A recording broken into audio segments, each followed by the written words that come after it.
Assalamualaikum warahmatullahi ta'ala wabarakatuh.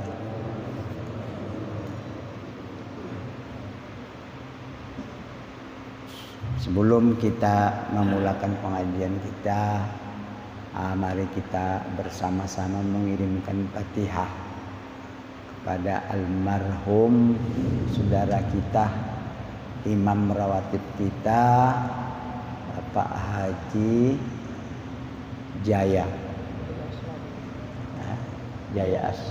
Asmadi.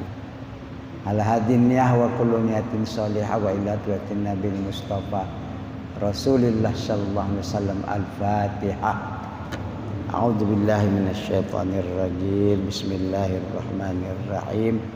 Alhamdulillahirabbil alamin. Ar-Rahmanir Rahim. Maliki yaumiddin. Iyyaka na'budu wa iyyaka nasta'in. Ihdinas siratal mustaqim. Siratal ghairil maghdubi 'alaihim.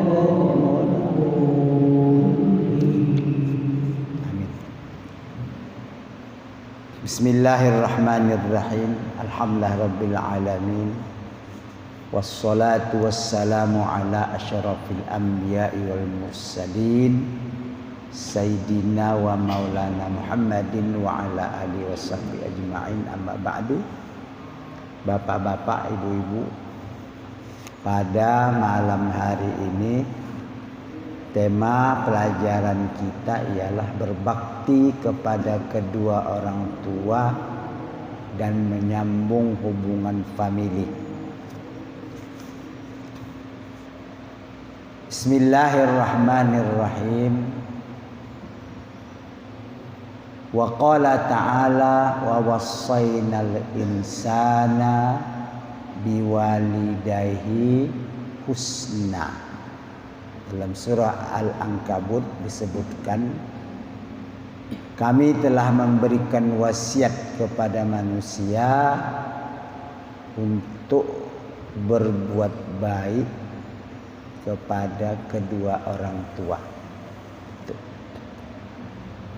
Wa qala ta'ala, firman Allah Subhanahu wa ta'ala, wa qada rabbuka alla ta'budu illa iyyah wa bil walidaini ihsana imma yablughanna indakal kibara ahaduhuma aw kilahuma fala taqul lahuma uff wala tanharhuma wa qul lahuma qawlan karima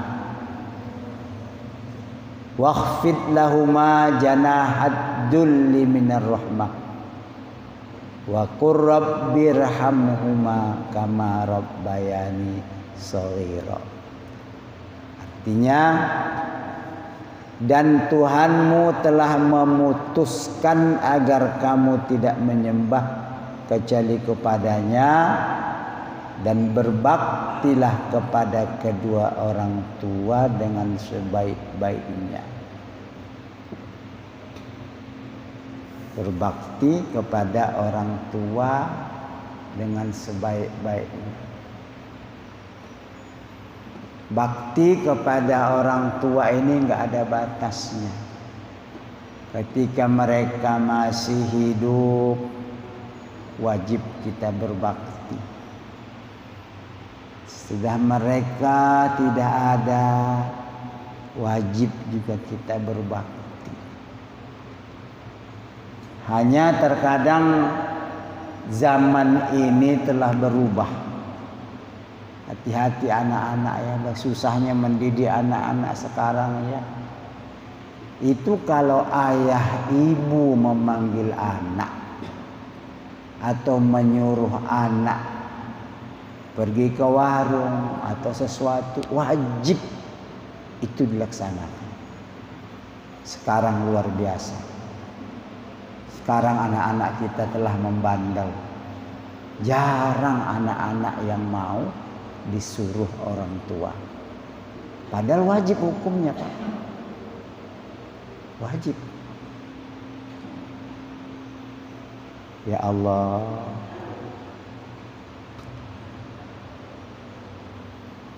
Berbaktilah kepada keduanya. Jangan ada malas-malas ketika sakit, ketika tidur, ketika apa dipanggil ayah atau ibu. Bangun. Wajib hukumnya. Sekarang bagaimana anak-anak kita kalau kita panggil? Aduh, ini tantangan ya, ini tantangan ya. Tantangan. Mudah-mudahan dengan pengajian ini ya, kita ini yang masih ada orang tuanya, marilah kita berbakti. Bersyukur kepada Allah Subhanahu wa taala yang masih ada orang tuanya. Amalkan ini. Wajib apabila diperintah dan dipanggil orang tua itu, wajib anak ini datang. Kecuali si orang tua itu memerintahkan kepada hal yang untuk mengingkari Allah Subhanahu wa taala, itu tidak wajib. Tapi kalau hanya sekedar nyuruh ke warung, nyuruh yang ringan-ringan, wajib. Sekarang ya susah. Masya Allah, mudah-mudahan masih ada anak-anak yang berbakti kepada orang tua ya. Masya Allah. Itu satu diperingatkan oleh Allah. Wabil walidaini ihsana, kepada kedua orang tua itu ihsan, berbuat baik ya Allah.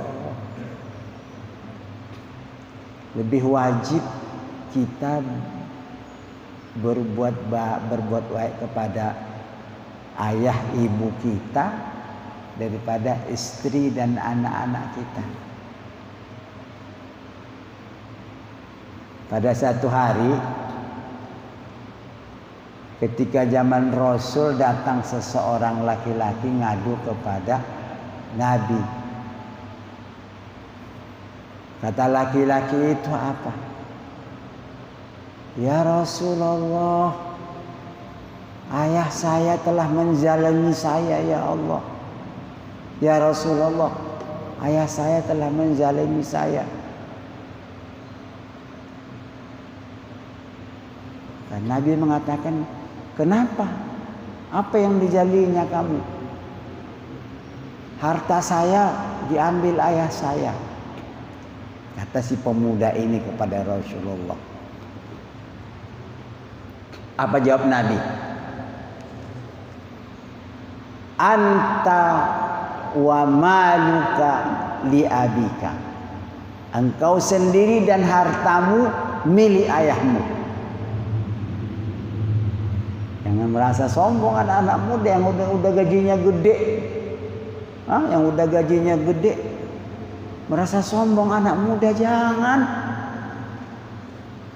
Hartamu dan dirimu sendiri punya orang tuamu. Tapi kita tidaklah seperti itu ya, istilahnya ini mau disadari juga hal-hal yang seperti ini, bahwa penghasilan anak itu sebenarnya milik orang tua. Terkadang ada anak yang pelit sama orang tua, ya Allah. Ya Allah, pelit sama orang tua.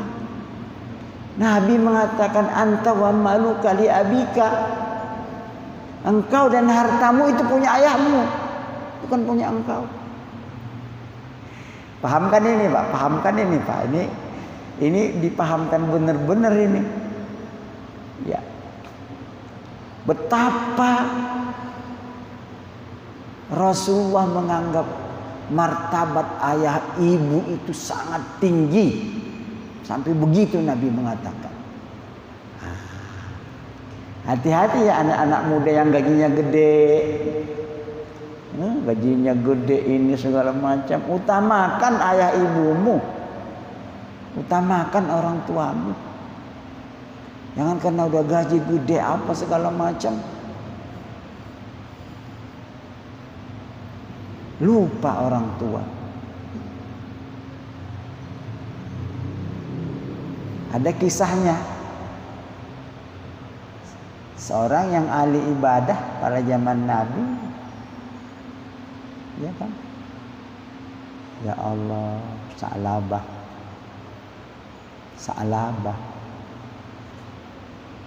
Sa'labah itu Masya Allah, tiap sholat bersama Nabi, tiap sholat di belakang Nabi, tiap sholat.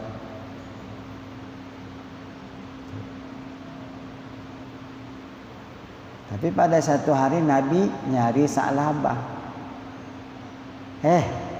Para sahabat, ada kamu ini ngeliat Sa'labah di mana?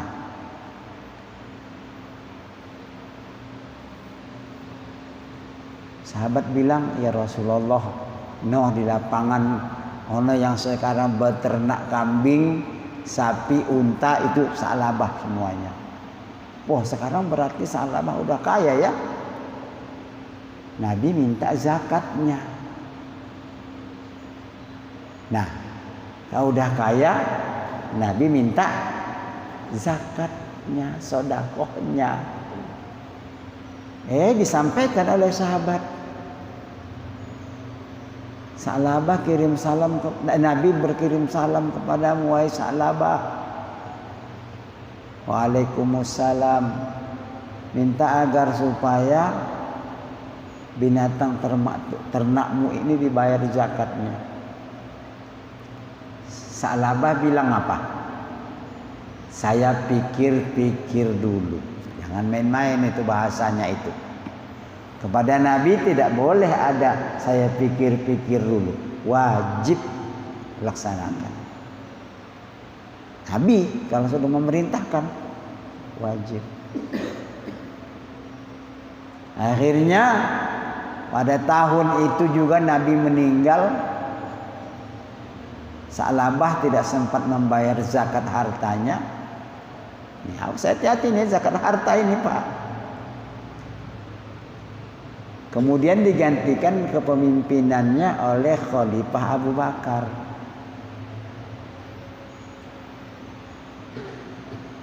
Sa'labah datang kepada Abu Bakar As-Siddiq. Ya Abu Bakar, ini saya mau membayar zakat harta saya.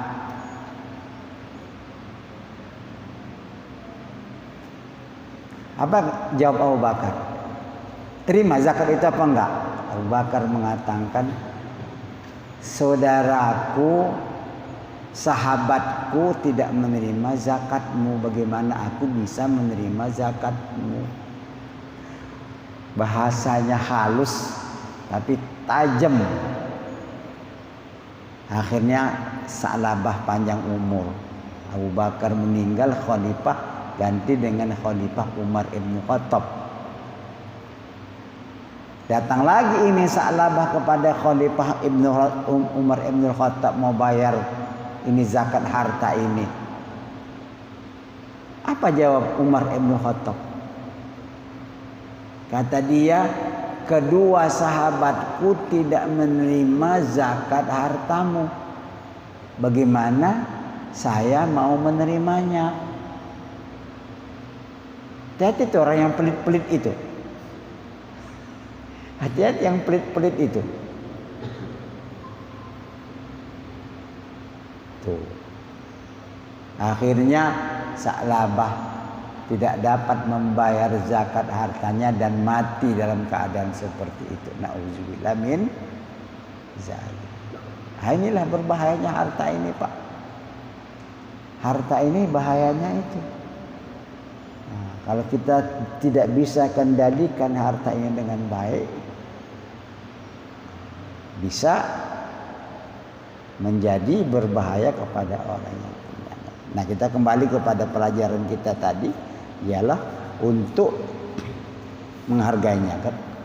Wabil walidaini ihsana, kepada kedua ibu bapak ini wajib berbuat ihsan. Imma yablughanna indakal kibara ahaduhuma aw kilahuma fala taqul lahumā uffin. Ada kalanya salah satu atau keduanya mencapai usia lanjut, maka janganlah engkau berkata ah, dan jangan membentak mereka, tapi katakanlah kepada mereka dengan perkataan yang baik, dan rendahkanlah dirimu kepada mereka dengan penuh kasih sayang, dan berdoalah. Nah, doanya apa? Rabbighfirli wali walidayya warhamhuma kama rabbayani shaghira, seperti kita yang biasa itu. Ini kan ada sebagian orang tua, banyaklah orang tua satu rumah dengan anaknya. Ini banyak masalah. Orang tua satu rumah dengan anaknya.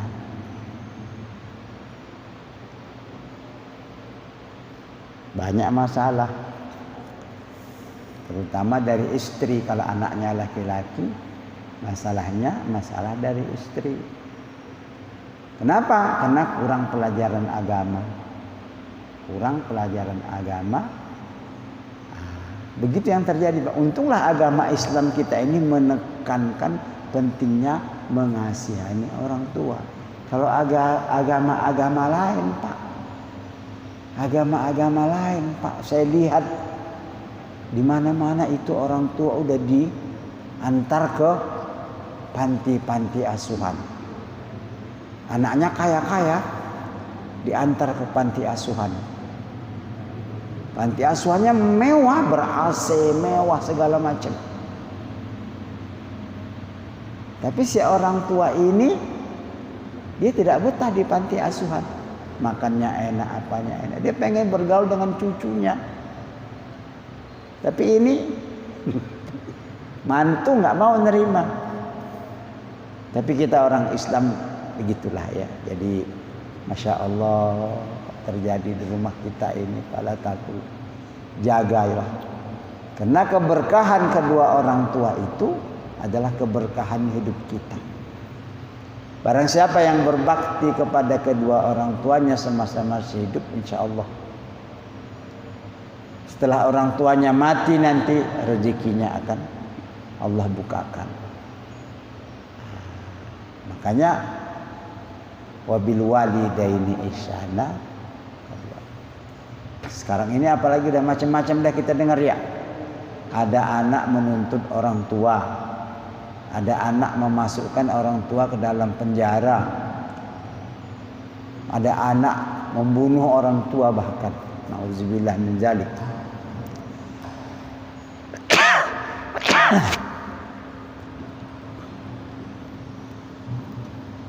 Kalau kita lihat-lihat berita, nauzubillah min dzalik ya, di mana-mana kampung. Ya Allah, kalau sampai membunuh orang tua kan terlalu, Pak. Ya udahlah, begitulah kehidupan mereka itu. Padahal kita disuruh makanya Pak ya, Rabbighfirli wali walidayya warhamhuma kama rabbayani shaghira. Doakan. Kalau kamu sering mendoakan orang tua kamu, ajarkan doa ini kepada anak-anakmu. Ketika anak-anak tidak membaca doa ini, kita harus marahi mereka. Gitu. Karena doa dari anak-anak itu untuk kita. Makanya sering Rabbighfirli wali walidayya warhamhuma kama rabbayani shaghira. Jadi dibiasakan kita berbakti kepada orang tua, nanti anak kita juga berbakti kepada kita dengan berkah doa Rabbighfirli wali walidayya warhamhuma kama rabbayani shaghira. Itu Pak ya. Banyak sebenarnya kisah-kisah terutama ibu. Nah, terutama ibu di sini. Kalau ibu ada hadisnya tersendiri. Wa anhu radhiyallahu anhu qala ja'a rajulun ila Rasulullah sallallahu alaihi wasallam faqala ya Rasulullah man ahaqqun nasi bihusni sahabati. Qala ummuka summa qala summa man qala ummuka qala summa man qala ummuka. Qala summan qala abuka muttafaqun alaih. Wa fi riwayatin ya Rasulullah man ahaqqu bi husni suhbah qala ummuka summa ummuka summa ummuka summa adnaka. Artinya ialah dari sahabat Abu Hurairah radhiyallahu anhu, dia berkata, seorang laki-laki datang bertanya kepada Rasulullah. Laki-laki ini bertanya, ya Rasulullah, siapakah manusia yang lebih berhak untuk kupergauli dengan baik?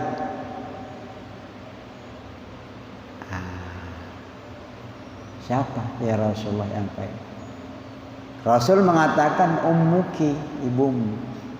Dia bertanya lagi, kemudian siapa lagi ya Rasulullah? Rasul mengatakan summa ummuki, ibumu. Kemudian dia bertanya lagi, siapa lagi ya Rasulullah?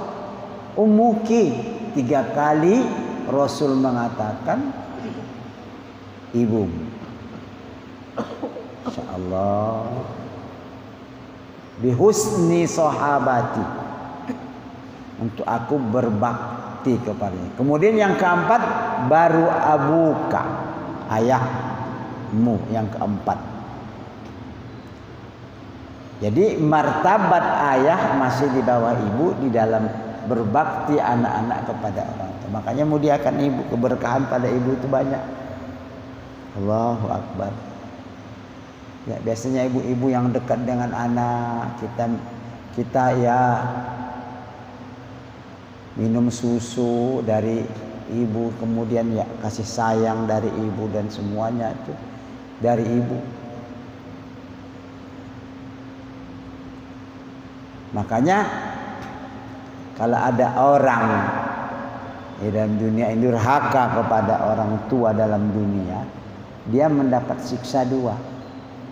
Kalau dia hanya berzina, merampok dan sebagainya, dia dapat akhirat 1, siksanya di akhirat. Tapi kalau dia durhaka kepada orang tua, dia dapat 2.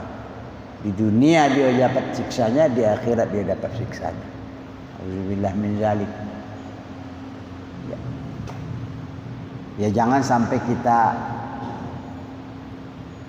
pada diri kita, keluarga kita, jangan terjadi yang seperti ini. Jaga dengan baik. Jaga dengan baik, terutamanya ibu ya. Kalau mereka masih ada.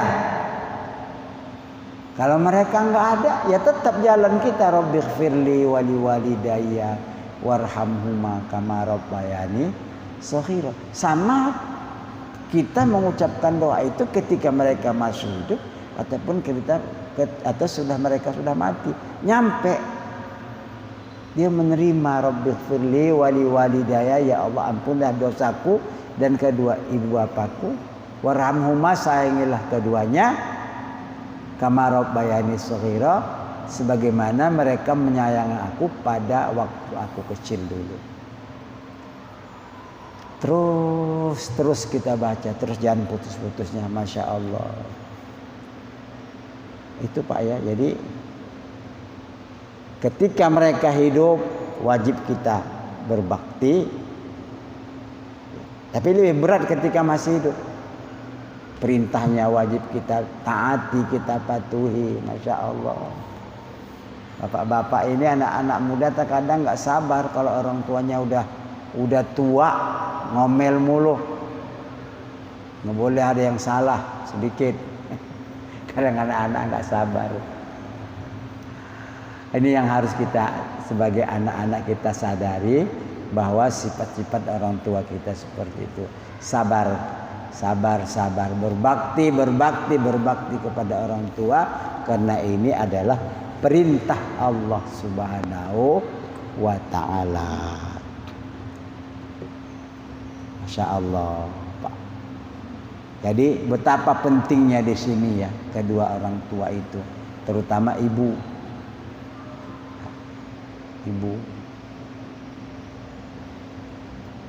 Makanya Pak, kalau kita rasakan yang namanya haul sekali setahun itu kayaknya wajib.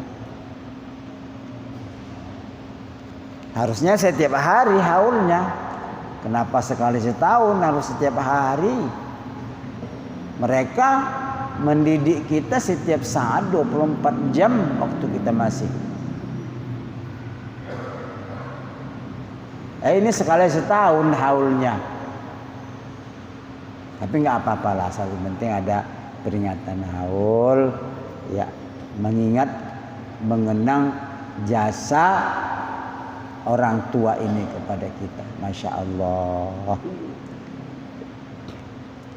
Banyak hal-hal yang orang mendapat keberkahan, berbakti kepada orang tua, berbakti kepada ibu, berbakti kepada ayah, banyak. Masya Allah. Ada terkadang kawan kita udah punya pangkat tinggi, Pak, masih hormat sama orang tua. Luar biasa. Kalau mau pergi apa-apa, melakukan apa-apa, itu masih nanya orang tua. Kalau mau pergi kemana, nanya apa, masih nanya orang tua. Padahal sudah profesor. Itu tandanya itu orang itu benar-benar merasakan ada sesuatu daripada orang tua itu. Setiap saat dia mau bertanya, ada jawaban-jawaban yang bagus. Itu dia saudara kita itu, Anies Baswedan itu begitu tuh sifatnya itu. Udah profesor masih nanya aja. Masya Allah, itu kawan kita itu ya, luar biasa itu. Masih hormat kepada orang tua, mengamalkan hadis-hadis Rasulullah Sallallahu Alaihi Wasallam. Ya, mungkin ada pertanyaan kali Pak ini masalah ini. Ya.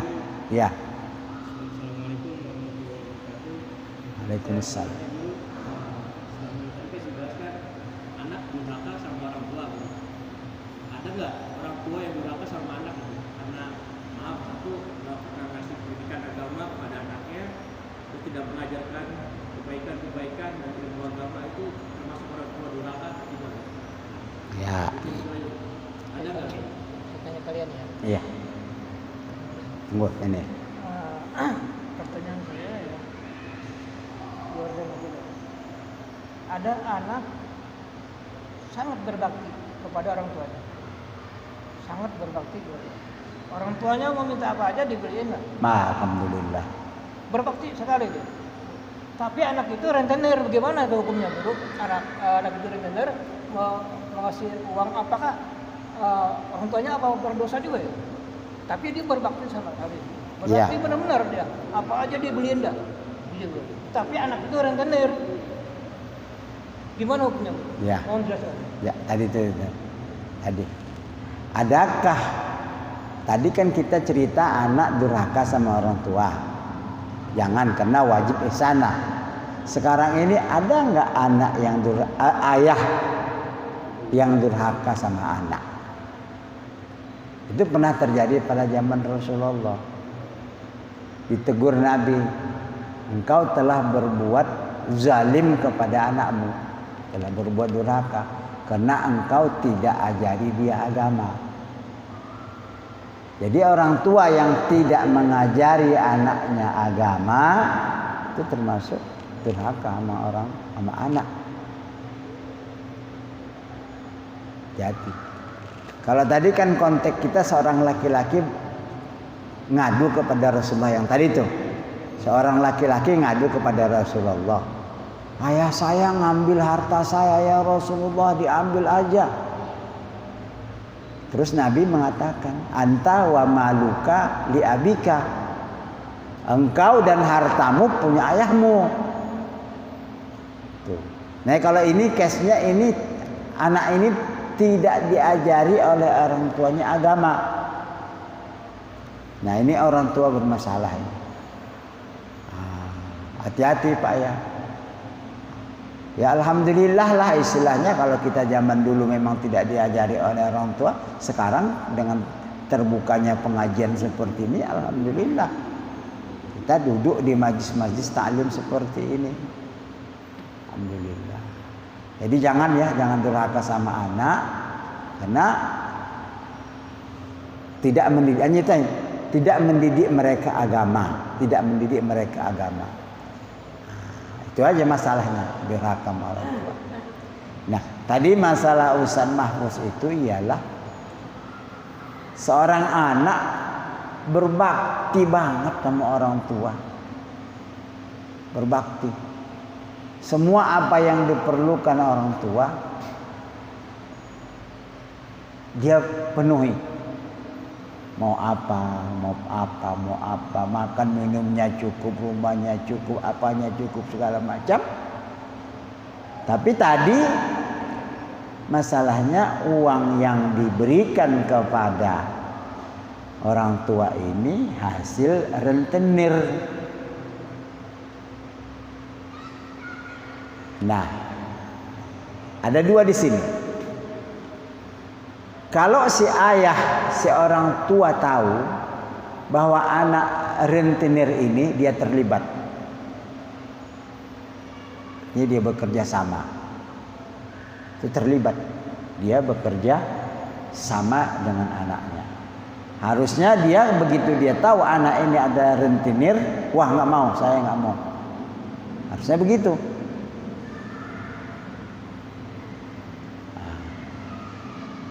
Hari gitu tadi ya. Kalau orang tuanya mengerti anaknya ini rentenir, dia tolak, saya nggak mau ini, duit haram ini. Nah, gitu. Tapi kalau si orang tua nggak tahu apa pekerjaan anaknya ini, ya udahlah nggak apa-apa. Itu ya. Ya kalau memang nggak tahu tuh saya rasa memang ada hukumnya ya. Iya. Ini tahu persis. Oh tahu nggak bisa. Artinya dia terlibat di situ. Terlibat di sini sama-sama makan riba. Kedua-duanya kena riba. Ya Allah Pak, janganlah, biarlah kita hidup susah dalam dunia ini Pak. Udah biarin deh. Hidup susah dalam dunia ini daripada makan-makan yang begituan Pak. Daripada yang makan-makan begituan tuh. Susah. Ada lagi pertanyaan lagi Pak? Dulu Iya. apa yang diterangi memang dulu sangat luas sekali, luas penjabarannya. Iya. Memang generasi sekarang dulu termasuk saya, ya sekolahnya sampai STI, suami takut istri, disingkat aja STI, termasuk saya. Memang sekarang begitu. Iya. Tapi masalah itu STI itu nggak apa-apa, itu sebenarnya nggak ada masalah apa-apa. Tergantung bagaimana irama rumah tangga itu. Nah, gimana iramanya? Ada yang begitu. Jadi kalau istilah orang sekarang itu suami takut istri. Tapi tidak takut apalah istilahnya. Ada yang begitu, ada yang karena istrinya penghasilannya besar. Ada karena istri ini memang berpengaruh dari mudanya. Jadi dia udah tunduk dari muda. Ada yang begitu. Karena wibawa tadi, ibu tadi itu. Ada yang begitu, mungkin dia keturunan tadinya orang-orang besar atau keturunan raja-raja. Jadi berwibawa kayak gitu. Banyak itu kejadian di negeri maju juga begitu. Sekarang dulu Iya. istri cium tangan sama suami, Iya. suami cium tangan sama istri. Oh nggak boleh. Tidak ada hukumnya. Kalau suami cium sama istri nggak ada kamusnya. Nggak detail, cium tangan sama istri. Wah, itu mah keterlaluan.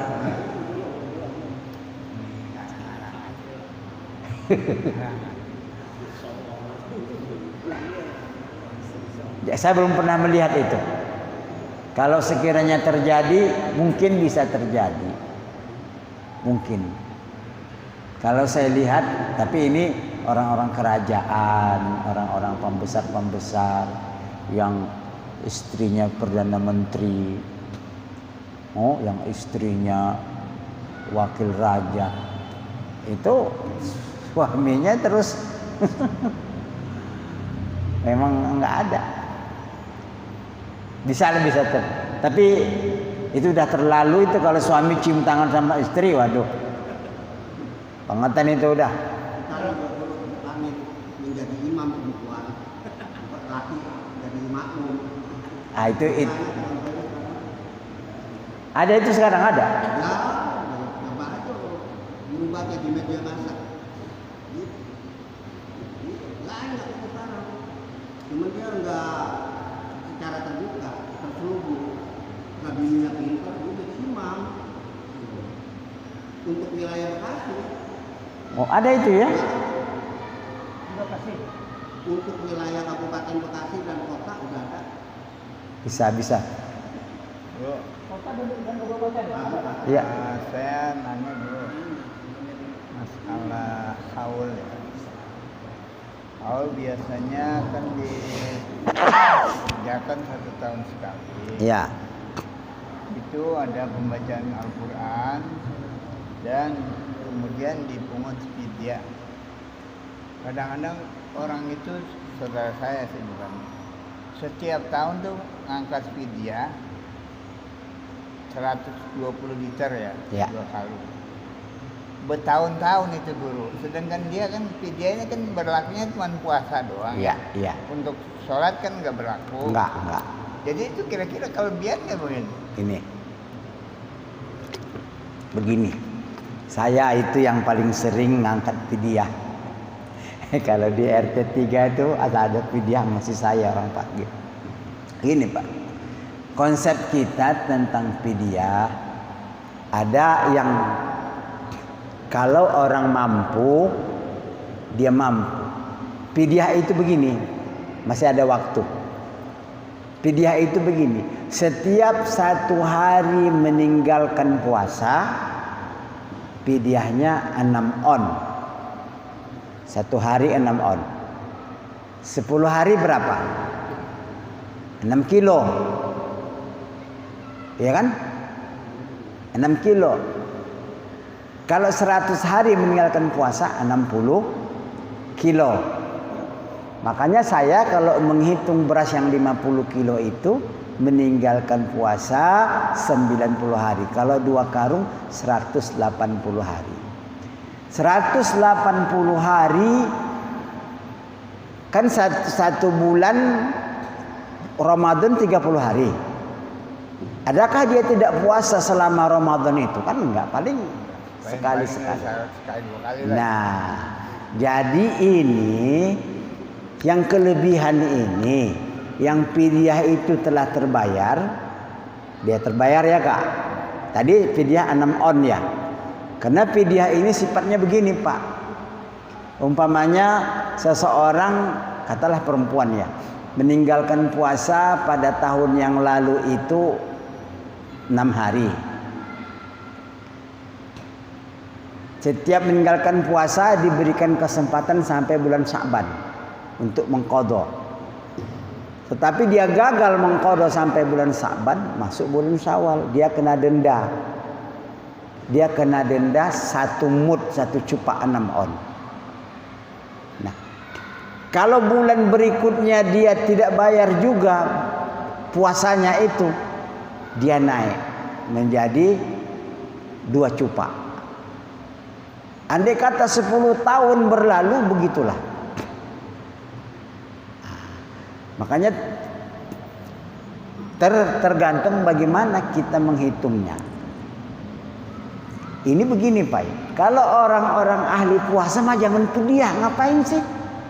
Orang dia ahli puasa, ngapain dibayar fidyahnya? Dulu ada hamba Allah, Ustadz pakai dibayar fidyah, lah ngapain dibayar fidyahnya? Ini Ustadz kan puasa terus-terusan ini. Terkadang jadi akhirnya dengan kelebihan-kelebihan itu menjadi sedekah. Udahlah, jadi sedekah jadinya Pak. Tapi kan kita nggak niatin sedekah. Fidyah, iya otomatis fidyah itu jadi sedekah jadinya otomatis. Orang yang tinggalkan puasanya baru beberapa hari aja, ini kelebihan, sisanya adalah sedekah.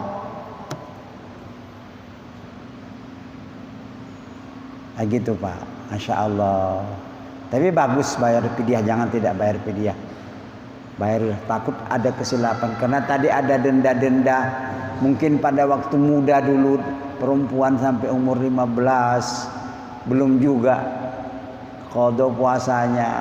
Itu naik terus, dendanya terus, denda 10 tahun, 20 tahun, 30 tahun, 40 tahun, 50 tahun. 5 kalau 50 tahun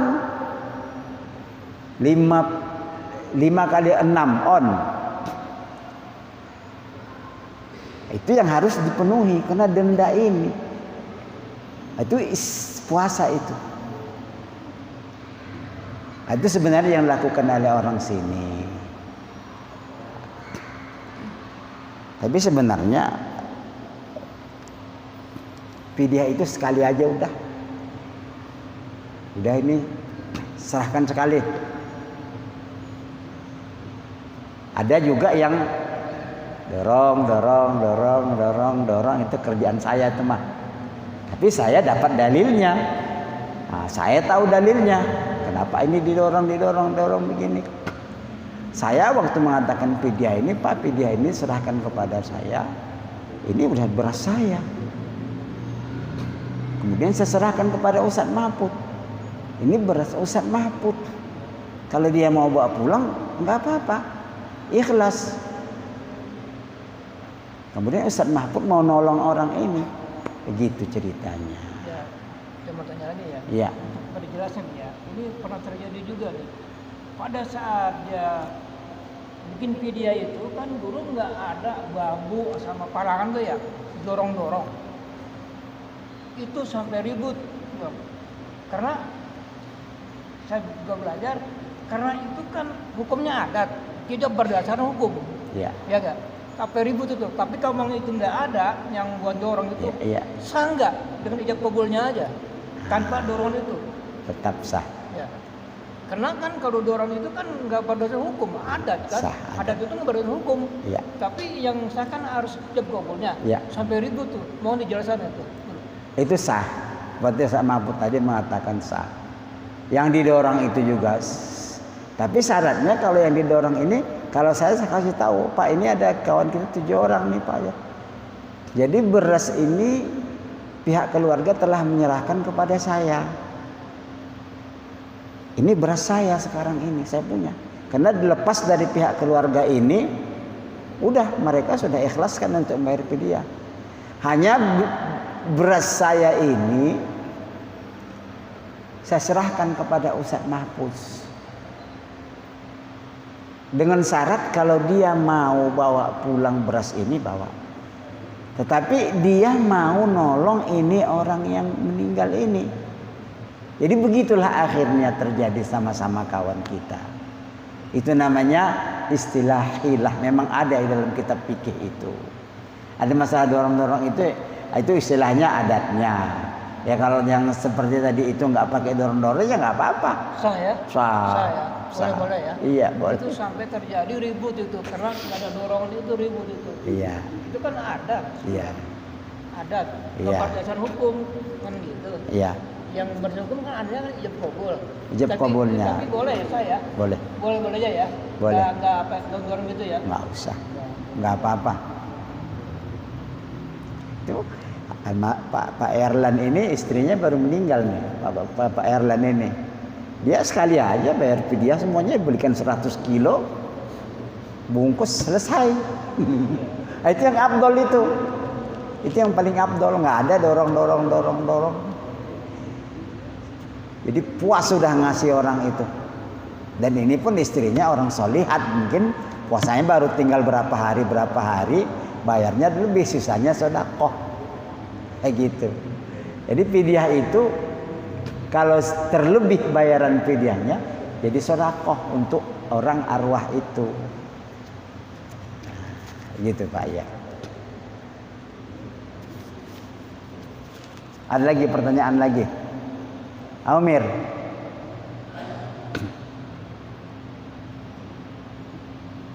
Jadi ini memang ya kita di masyarakat ini harus bisa mengatasi masalah yang seperti ini. Jadi saya katakan jangan sembarang-sembarang membayar fidyah, harus tahu detailnya. Fidyah itu apa? Nah, kemudian berapa banyaknya fidyah itu? Yang satu cupa itu berapa? Itu 6 on, satu cupa segini nih. Satu mud, satu cupa. 6 on, satu hari meninggalkan puasa, fidyahnya 6 on, satu cupa, satu mud. Tuh. Tapi yang terkadang orang tidak tahu, fidyah ini ada dendanya. Kalau pihak puasa 30 tahun lalu kita lupa membayar fidyahnya, kita udah terkena. Berapa hari kita waktu itu nggak puasa? Berapa hari kita nggak puasa pada ketika itu? Nah, waktu muda-muda dulu berapa hari kita nggak puasa? Itu fidyahnya naik terus, tiap tahun satu, tiap tahun satu, tiap tahun 10 tahun belum jadi 10, 20 tahun menjadi 20, 30 tahun. Itu utang kepada Allah, utang puasa. Hati-hati. Nah, itu makanya adanya fidyah-fidyah yang seperti itu. Udah kali habis undangnya. Tinggal 5 menit. Nah, 5 menit lagi masih ada waktunya. Ya, isi ya. Iya. Nah, ini biar jelas saja ya. Karena fidyah itu sering banget ya. Saya dengar itu. Dalam ijab kabul itu ada fidyah kodok sholat. Ini saya baru dengerin. Kodok sholatnya itu guru. Jadi gabung di situ ada ini beras sebanyak 20 mud untuk fidyah, kodok puasa dan kodok sholatnya. Nah ini gimana nih? Ya. Jadi dua nih. Jadi bapak sekalian nih ya, fidyah itu khusus untuk orang yang ada qada puasanya.